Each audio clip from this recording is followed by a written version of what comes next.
ಕಡಿಸಿ ಬೀಳದಿರೋ ತಮ್ಮ ನನ್ನ ತಮ್ಮ ಮಂಕುತಿಮ್ಮ. ಕಡಿಸಿ ಬೀಳದಿರೋ ತಮ್ಮ ನನ್ನ ತಮ್ಮ ಮಂಕುತಿಮ್ಮ. ಮಿಗಿಲಾಗಿ ನಾನು ಈ ದೇಶದ ಪ್ರಧಾನಮಂತ್ರಿ ಅಲ್ಲ, ಈ ದೇಶದ ಪ್ರಧಾನ ಸೇವಕ ಅನ್ನುವ ಭಾವನೆಯಿಂದ ಇವತ್ತು ನರೇಂದ್ರ ಮೋದಿಜಿಯವರು ಒಂದು ದಿನವೂ ಕೂಡ ವಿಶ್ರಾಂತಿಯನ್ನ ಪಡೆದುಕೊಳ್ಳದೇನೆ ಈ ದೇಶದಲ್ಲಿರ್ತಕ್ಕಂಥದ್ದು 4 ಜಾತಿಗಳು ಮಾತ್ರ. ಈ ದೇಶದಲ್ಲಿರ್ತಕ್ಕಂಥದ್ದು ಬಡವರು, ರೈತರು, ಮಹಿಳೆಯರು ಮತ್ತು ಯುವಕರು. ಈ 4 ವರ್ಗದ ಜನರಿಗೆ ವಿವಿಧ ರೀತಿಯ ಕಾರ್ಯಕ್ರಮಗಳನ್ನು ಕೊಡುವ ಮೂಲಕ ಭಾರತವನ್ನ ಸರ್ವ ರಂಗದಲ್ಲೂ ಕೂಡ ಎಲ್ಲಾ ಕ್ಷೇತ್ರದಲ್ಲೂ ಕೂಡ ಇವತ್ತು ಅಭಿವೃದ್ಧಿಯ ಪಥದಲ್ಲಿ ತೆಗೆದುಕೊಂಡು ಹೋಗ್ತಾ ಇರ್ತಕ್ಕಂಥ ಕಾರಣವಾಗೇನೆ ಇವತ್ತು ಭಾರತ ಇಷ್ಟೆಲ್ಲ ಸವಾಲುಗಳ ನಡುವೆನೂ ಸಹ 4ನೇ ದೊಡ್ಡ ಒಂದು ಆರ್ಥಿಕ ಶಕ್ತಿಯಾಗಿ ಹೊಮ್ಮಿರುವಂತದ್ದು. ಇದೆಲ್ಲದಕ್ಕಿಂತ ಮಿಗಿಲಾಗಿ ಈ ದೇಶದಲ್ಲಿರ್ತಕ್ಕಂಥ ಪ್ರತಿಯೊಬ್ಬ ನಾಗರಿಕನೂ ಕೂಡ ಈ ದೇಶದ ಭವಿಷ್ಯದ ಬಗ್ಗೆ ವಿಶ್ವಾಸ ಬಂದಿದೆ. ಈ ದೇಶದ ಒಂದು ರಾಜಕೀಯ ವ್ಯವಸ್ಥೆಗಳ ಬಗ್ಗೆ ವಿಶ್ವಾಸ ಬಂದಿದೆ. ಇದರ ಜೊತೆಗೆ ಈ ದೇಶದ ನಾಯಕತ್ವವನ್ನ ಪಡೆದಿರ್ತಕ್ಕಂಥ ಪ್ರಧಾನಮಂತ್ರಿ ನರೇಂದ್ರ ಮೋದಿಜಿ ಅವರ ಬಗ್ಗೆನೂ ಕೂಡ ವಿಶ್ವಾಸ ಬಂದಿರುವಂತದ್ದು. ಹುಡುಗಾಟಿಕೆ ಅಲ್ಲ. 2014ರಲ್ಲಿ ಅಧಿಕಾರಕ್ಕೆ ಬಂದಿರತಕ್ಕಂಥ NDA ಸರ್ಕಾರ, ಭಾರತೀಯ ಜನತಾ ಪಾರ್ಟಿ ನೇತೃತ್ವದ NDA ಸರ್ಕಾರ ನರೇಂದ್ರ ಮೋದಿಜಿ ಅವರ ನೇತೃತ್ವದಲ್ಲಿ 1 ಬಾರಿ 2 ಬಾರಿ 3ನೇ ಬಾರಿಗೆ ಅಂದ್ರೆ ಸ್ವಾತಂತ್ರ್ಯ ಬಂದ ನಂತರದಲ್ಲಿ ಒಂದು ಕಾಂಗ್ರೆಸ್ಸೇತರ ಪಕ್ಷ ಕೇಂದ್ರದಲ್ಲಿ ಸತತವಾಗಿ 3ನೇ ಬಾರಿಗೆ ಅಧಿಕಾರಕ್ಕೆ ಬಂದಿರತಕ್ಕಂಥ ದಾಖಲೆ ಏನಿದೆಯಲ್ಲ, ಇದು ಕೇವಲ ಭಾಷಣದಿಂದ ಆಗೋದಕ್ಕೆ ಸಾಧ್ಯ ಇಲ್ಲ. ಭಾಷಣದಿಂದ ಈ ದೇಶದ 140 ಕೋಟಿ ಜನರ ಒಂದು ವಿಶ್ವಾಸನ ಗಳಿಸೋದಕ್ಕೆ ಸಾಧ್ಯ ಇಲ್ಲ. ಇವತ್ತಿರ್ತಕ್ಕಂಥ ಸೋಷಿಯಲ್ ಮೀಡಿಯಾ ಯುಗದಲ್ಲಿ ಹುಡುಗಾಟಿಕೆ ಮಾತಲ್ಲ, ಅದು ಇವೆಲ್ಲವನ್ನು ಕೂಡ ಮೀರಿ ಪ್ರಧಾನಮಂತ್ರಿ ನರೇಂದ್ರ ಮೋದಿಜಿಯವರ ಕಾರ್ಯವೈಖರಿ, ಅವರು ಕೊಟ್ಟಿರ್ತಕ್ಕಂಥ ಕಾರ್ಯಕ್ರಮಗಳು, ಯೋಜನೆಗಳು ಎಲ್ಲವೂ ಕೂಡ ಇವತ್ತು ದೇಶದ ಜನರಲ್ಲಿ ವಿಶ್ವಾಸ ಮೂಡುವಂತ ಕೆಲಸ ಆಗಿದೆ. ಇದರ ಪರಿಣಾಮನೇ ಪ್ರಧಾನಮಂತ್ರಿ ನರೇಂದ್ರ ಮೋದಿಜಿಯವರ ವಿಶ್ವಾಸಾರ್ಹತೆ ದಿನೇ ದಿನೇ ಹೆಚ್ಚಾಗ್ತಾ ಇರುವಂತದ್ದು ಕೂಡ ನಾವು ನೋಡ್ತಾ ಇದ್ದೇವೆ. The popularity of our honorable Prime Minister Narendra Modi has never come down. ಇದು ಬಹಳ ವಿಶೇಷತೆ ಅನ್ನೋದನ್ನ ನಾನು ಈ ಸಂದರ್ಭದಲ್ಲಿ ಹೇಳ್ತೇನೆ. ಮತ್ತು ಇಷ್ಟೆಲ್ಲ ಗ್ಲೋಬಲ್ ಕ್ರೈಸಿಸ್, ಜಾಗತಿಕ ಸವಾಲುಗಳು ಒಂದ್ ಕಡೆ ಆದ್ರೆ, ಗ್ಲೋಬಲ್ ಸ್ಲೋಡೌನ್, ಜಾಗತಿಕ ಸವಾಲುಗಳ ನಡುವೆ ಇವತ್ತು ಯಾವ ರೀತಿ ಆರ್ಥಿಕ ಪರಿಸ್ಥಿತಿ ಹದಗೆಡ್ತಾ ಇದೆ, ಇದರ ನಡುವೆನೂ ಕೂಡ ಭಾರತ ಇವತ್ತು 7.7ರಿಂದ 7.8 ಗ್ರೋತ್ ಅನ್ನ ಇವತ್ತು ಅಚೀವ್ ಮಾಡೋದಕ್ಕೆ ಸಾಧ್ಯ ಆಗಿದೆ ಅಂತ ಹೇಳಿದ್ರೆ ಅದಕ್ಕೆ ಕಾರಣ ನರೇಂದ್ರ ಮೋದಿಜಿ ಅವರ ನಾಯಕತ್ವ ಅನ್ನೋದನ್ನ ನಾನು ಈ ಸಂದರ್ಭದಲ್ಲಿ ಹೇಳೋದಕ್ಕೆ ಇಚ್ಛೆ ಪಡ್ತೇನೆ. ಸಾಕಷ್ಟು ಬಾರಿ ಬೇರೆ ಬೇರೆ ವಿಚಾರಗಳು ಚರ್ಚೆ ಆಗಿದೆ. ಕೇಂದ್ರ ಸರ್ಕಾರ, ನರೇಂದ್ರ ಮೋದಿ ಸರ್ಕಾರ ಬಂದ ಮೇಲೆ ಯಾವ ರೀತಿ ದೇಶದಲ್ಲಿ ಅಮೂಲಾಗ್ರ ಬದಲಾವಣೆಗಳು ಆಗ್ತಾ ಇದೆ, ಅದ್ರ ಬಗ್ಗೆ ಸಾಕಷ್ಟು ಅಪಪ್ರಚಾರಗಳು ಕೂಡ ಆಗಿದೆ, ಪ್ರಚಾರವೂ ಕೂಡ ಸಿಕ್ಕಿರುವಂತದ್ದು. ಆದ್ರೆ ನಾನಿವತ್ತು ತಮ್ಮ ಮುಂದೆ ಹಂಚಿಕೊಳ್ಬೇಕಾಗಿರ್ತಕ್ಕಂಥ ವಿಷಯ ಅಂತ ಹೇಳಿದ್ರೆ, ಅಥವಾ ನಾನು ಗಮನಿಸಿರ್ತಕ್ಕಂಥ ವಿಚಾರ, ಇವತ್ತು ನಮ್ಮ ದೇಶದಲ್ಲಿ ಯಾವ ರೀತಿ ಡಿಫೆನ್ಸ್ ಸೆಕ್ಟರ್ ಅಲ್ಲಿ, ರಕ್ಷಣಾ ಕ್ಷೇತ್ರದಲ್ಲಿ ಯಾವ ರೀತಿ ಬದಲಾವಣೆಗಳಾಗ್ತಾ ಇದೆ. ನಾರ್ತ್ ಈಸ್ಟರ್ನ್ ಸ್ಟೇಟ್ಸ್ ಆ ರಾಜ್ಯಗಳ ಬಗ್ಗೆ ಹಿಂದೆಂದೂ ಕೂಡ ತಲೆ ಕೆಡಿಸ್ಕೊಂಡಿಲ್ಲ, ಅಲ್ಲಿ ಅಭಿವೃದ್ಧಿ ಬಗ್ಗೆನೂ ಕೂಡ ತಲೆ ಕೆಡಿಸ್ಕೊಂಡಿರಲಿಲ್ಲ. ಈ ರೀತಿ ಬೇರೆ ಬೇರೆ ವಿಚಾರಗಳು ತಮ್ಮ ಮುಂದೆ ಹಂಚಿಕೊಳ್ಬೇಕು ಅಂತೇಳಿ ಇವತ್ತು ನಾನು ತಮ್ಮ ಮಧ್ಯೆ ಇದ್ದೇನೆ. ಇವತ್ತು ವಿಶೇಷವಾಗಿ ಡಿಫೆನ್ಸ್ ಸೆಕ್ಟರ್ ಬಗ್ಗೆ ಮಾತನಾಡೋದಾದ್ರೆ, ರಕ್ಷಣಾ ಕ್ಷೇತ್ರದಲ್ಲಿ ಬಂಧುಗಳೇ ನಮಗೆಲ್ಲ ತಿಳಿದಿದೆ ಯಾವ ರೀತಿ ಇವತ್ತು ಬಜೆಟ್ ಅಲೋಕೇಶನ್ ಇವತ್ತು ಡಿಫೆನ್ಸ್ ಸೆಕ್ಟರ್ಗೆ ಆಗ್ತಾ ಇದೆ ಅಂತ ಹೇಳಿದ್ರೆ, ಹಿಂದೆ 2013-14ರಲ್ಲಿ ಕೇವಲ 2.53 ಲಕ್ಷ ಕೋಟಿಯಷ್ಟು ಡಿಫೆನ್ಸ್ ಸೆಕ್ಟರ್ಗೆ ಬಜೆಟರಿ ಅಲೋಕೇಶನ್ ಆಗ್ತಾ ಇತ್ತು. ಆದ್ರೆ 2025-26ನೇ ಸಾಲಿಗೆ budgetary allocation for the defence sector ಎಷ್ಟಪ್ಪ ಅಂತ ಹೇಳಿದ್ರೆ 6.81 lakh crore, 6.81 ಲಕ್ಷ ಕೋಟಿಯಷ್ಟು, ಅಂದ್ರೆ ಸರಿಸುಮಾರು 169% ಇವತ್ತು ಬಜೆಟರಿ ಅಲೋಕೇಶನ್ ಡಿಫೆನ್ಸ್ ಸೆಕ್ಟರ್ಗೆ ಇವತ್ತು ಆಗಿರುವಂತದ್ದು.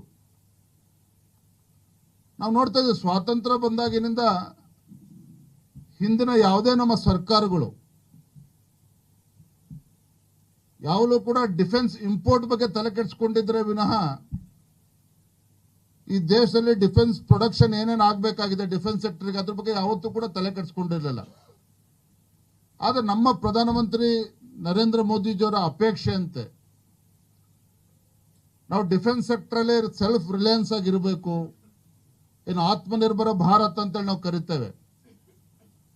ಆ ದಿಕ್ಕಿನಲ್ಲಿ ಇವತ್ತು ದಾಪುಗಾಲನ್ನ ಹಾಕ್ತಾ ಇವತ್ತು ಎಲ್ಲಿಗೆ ಬಂದ ಪರಿಸ್ಥಿತಿ ಮುಟ್ಟಿದೆ ಅಂತ ಹೇಳಿದ್ರೆ, India has exported around 23,622 crores worth defense equipments. 23,622 ಕೋಟಿಯಷ್ಟು ಎಕ್ಸ್ಪೋರ್ಟ್ ಅನ್ನೋದು ಡಿಫೆನ್ಸ್ ಸೆಕ್ಟರ್ ಇವತ್ತು ಮಾಡಿರುವಂತದ್ದು. 65% ಅಷ್ಟು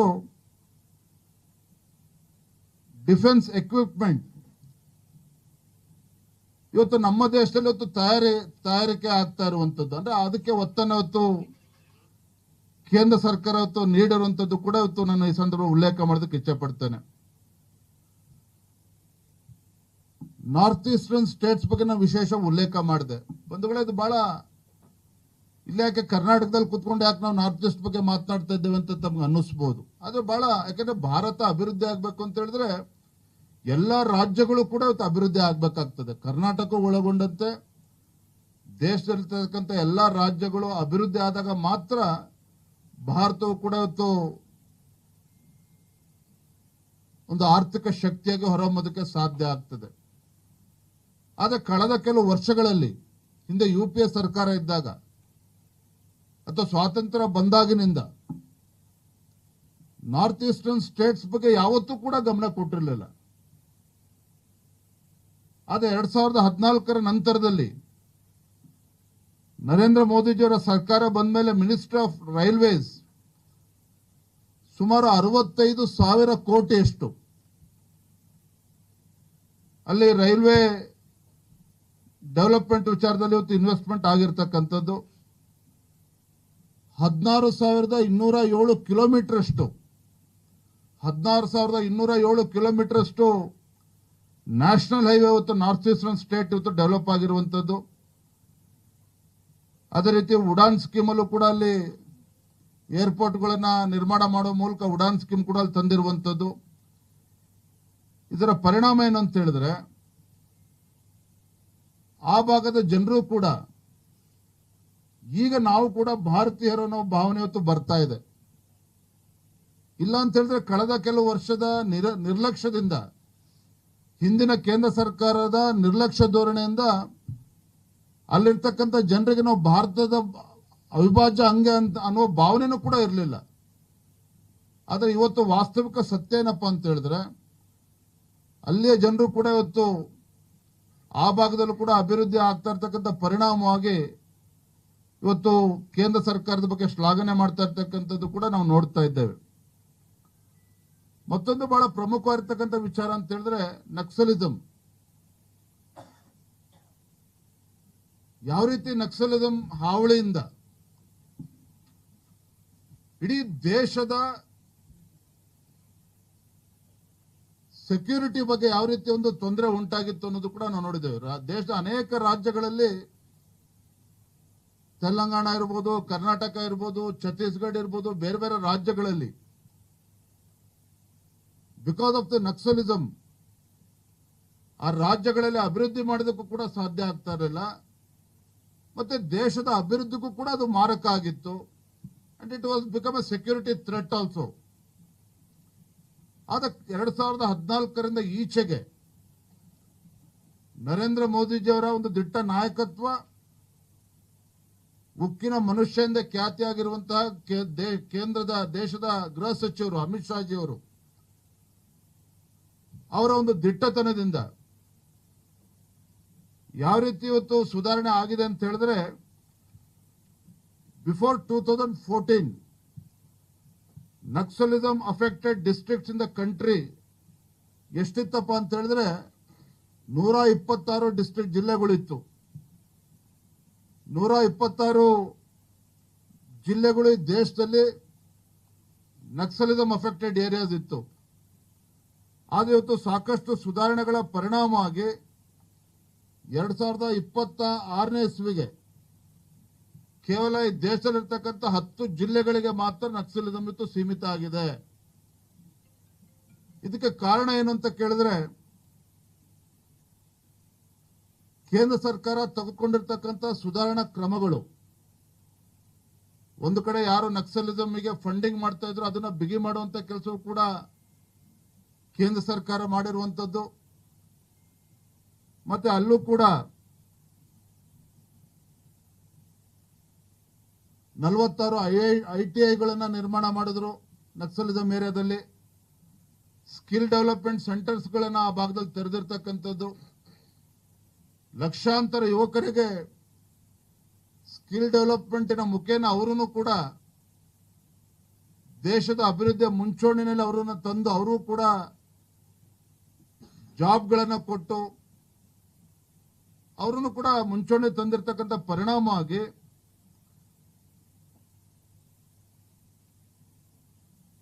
ಇವತ್ತು ಅಲ್ಲಿರ್ತಕ್ಕಂಥ ಘಟನೆಗಳು ಏನಾಗ್ತಾ ಇತ್ತು ಅವೆಲ್ಲವೂ ಕೂಡ ಕಡಿಮೆ ಆಗಿ ಒಂದು ರೀತಿ ಮುಂದಿನ ಕೆಲವು ತಿಂಗಳುಗಳಲ್ಲಿ ನಕ್ಸಲಿಸಂ ಅನ್ನ ಬುಡ ಸಮೇತ ಕಿತ್ತಾಕುವಂತ ಕೆಲಸ ಇವತ್ತು ನರೇಂದ್ರ ಮೋದಿಜಿ ಅವರ ನೇತೃತ್ವದ ಸರ್ಕಾರದಲ್ಲಿ ಇವತ್ತು ಆಗ್ತಾ ಇದೆ, ಅಮಿತ್ ಶಾ ಜಿ ಅವರ ನೇತೃತ್ವದಲ್ಲಿ ಆಗ್ತಾ ಇದೆ ಅನ್ನೋದು ಕೂಡ ಬಹಳ ಗಮನಾರ್ಹ ಸಂಗತಿ ಅನ್ನೋದನ್ನ ಇವತ್ತು ನಾವು ಉಲ್ಲೇಖ ಮಾಡೋದಕ್ಕೆ ಇಷ್ಟಪಡ್ತೇನೆ. ಬಂಧುಗಳೇ, ಇವತ್ತು ಕಳೆದ ಕೆಲವು ವರ್ಷಗಳಿಂದ ಕೋವಿಡ್ ಸಂದರ್ಭದಲ್ಲಿ ಅಮೆರಿಕ ಅಂತಕ್ಕಂಥ ದೇಶದ ಅಧ್ಯಕ್ಷರು ಕೂಡ ಕೋವಿಡ್ ಸಂದರ್ಭದಲ್ಲಿ ತಲೆ ಮೇಲೆ ಕೈ ಹೊತ್ಕೊಂಡು ಕೂರ್ತಕ್ಕಂಥ ಸಂದರ್ಭ. ಆದ್ರೆ ಜಗತ್ತಿನಂತ ದೊಡ್ಡ ಪ್ರಜಾಪ್ರಭುತ್ವ ದೇಶ ಭಾರತದಲ್ಲಿ ಪ್ರಧಾನಮಂತ್ರಿ ನರೇಂದ್ರ ಮೋದಿಜಿಯವರು ಇಡೀ ಜಗತ್ತಿಗೆ ಒಂದು ದಾರಿಯನ್ನು ತೋರಿಸುವಂತ ಕೆಲಸ ಅವರ ನೇತೃತ್ವದಲ್ಲಿ ಆಗಿರುವಂತದ್ದು. ಕೇವಲ ಭಾರತೀಯರಿಗೆ ಉಚಿತ ಕೋವಿಡ್ ವ್ಯಾಕ್ಸಿನ್ಗಳನ್ನು ನೀಡಿರ್ತಕ್ಕಂಥದ್ದಷ್ಟೇ ಅಲ್ಲ, ಜಗತ್ತಿನ ಬೇರೆ ಬೇರೆ ರಾಷ್ಟ್ರಗಳಿಗೂ ಕೂಡ ಕೋವಿಡ್ ವ್ಯಾಕ್ಸಿನ್ ಅನ್ನು ಉಚಿತವಾಗಿ ಕಳಿಸಿರ್ತಕ್ಕಂಥ ಉದಾಹರಣೆ ಕೂಡ ನಮ್ಮ ಕಣ್ಮುಂದಿದೆ. ಏನು ಜೂನ್ 21 ಇಂಟರ್ನ್ಯಾಷನಲ್ ಯೋಗ ಡೇ ನರೇಂದ್ರ ಮೋದಿಜಿಯವರ ಕನಸಿನ ಕೂಸದು.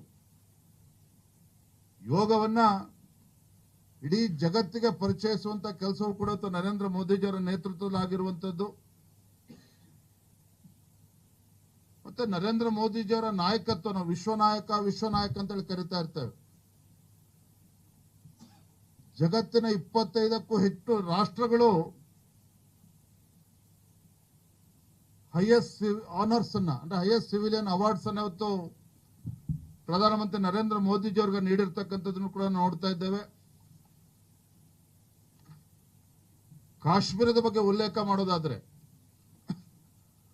ಆರ್ಟಿಕಲ್ 370 ಬಗ್ಗೆ ಸಾಕಷ್ಟು ಚರ್ಚೆ ಆಗಿದೆ. ಆರ್ಟಿಕಲ್ 370 ತೆಗೆಯೋದ್ರಿಂದ ಯಾವ ರೀತಿ ಕಾಶ್ಮೀರ ಕಾಶ್ಮೀರದಲ್ಲಿ ಅಭಿವೃದ್ಧಿ ಮಾಡೋದಕ್ಕೆ ಸಾಧ್ಯ ಇದೆ, ಯಾವ ರೀತಿಯಲ್ಲಿರ್ತಕ್ಕಂಥ ಕಾಶ್ಮೀರಿಗಳಲ್ಲೂ ಕೂಡ ಒಂದು ವಿಶ್ವಾಸವನ್ನ ತೆಗೆದುಕೊಂಡು ಹೋಗ್ತಕ್ಕಂಥ ಕೆಲಸ ಮಾಡಬಹುದಾಗಿದೆ ಅನ್ನೋದನ್ನ ಹಲವಾರು ಬಾರಿ ಚರ್ಚೆ ಆಗಿತ್ತು. ಬಂಧುಗಳು, ತಮ್ಮ ಗಮನಕ್ಕೆ ತರೋದಕ್ಕೆ ನಾನು ಇಚ್ಛೆ ಪಡ್ತೇನೆ. ಆರ್ಟಿಕಲ್ 370 ತೆಗೆದು ಸಾಕಷ್ಟು ಸುಧಾರಣೆ ಮಾಡಿರುವಂತಹ ಪರಿಣಾಮವಾಗಿ ಇವತ್ತು ಕಾಶ್ಮೀರದಲ್ಲಿ ಸುಮಾರು 2,35,00,000 ಪ್ರವಾಸಿಗರು ಆ ರಾಜ್ಯವನ್ನ ಭೇಟಿಯನ್ನು ನೀಡಿರುವಂತದ್ದು. 2.35 lakh crores tourists have visited Kashmir. ಅಷ್ಟೇ ಅಲ್ಲ, GSDP ಜಮ್ಮು ಕಾಶ್ಮೀರದ GSDP 1 ಲಕ್ಷ ಕೋಟಿ ಆಗಿದ್ರೆ ಇತ್ತೀಚಿನ GSDP after abrogation of article 370, the GSDP of Jammu Kashmir has increased from 1 lakh crore to 2.27 lakh crore. 1 lakh ಕೋಟಿ ಇದ್ದಂತ GSDP ಇವತ್ತು 2.2 ಲಕ್ಷ ಕೋಟಿ ಅಲ್ಲಿರ್ತಕ್ಕಂಥ GSDP, ಕಾಶ್ಮೀರ GST ಅನ್ನೋದು ಕೂಡ ಉಲ್ಲೇಖನೀಯ.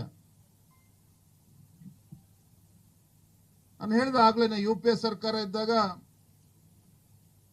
ಯಾವ ರೀತಿ 2G ಸ್ಕ್ಯಾಮ್ ಇರ್ಬೋದು, ಕೋಲ್ ಸ್ಕ್ಯಾಮ್ ಇರ್ಬೋದು, ಏನ್ ಸರ್ ನೀವು ಮತ್ತೆ ಮತ್ತೆ ಇದನ್ನೇ ಉಲ್ಲೇಖ ಮಾಡ್ತೀರಿ, ಇದ್ರ ಬಗ್ಗೆನೇ ಭಾಷಣ ಮಾಡ್ತೀರಿ ಅಂತ ತಮ್ಗೆ ಅನ್ನಿಸ್ಬೋದು.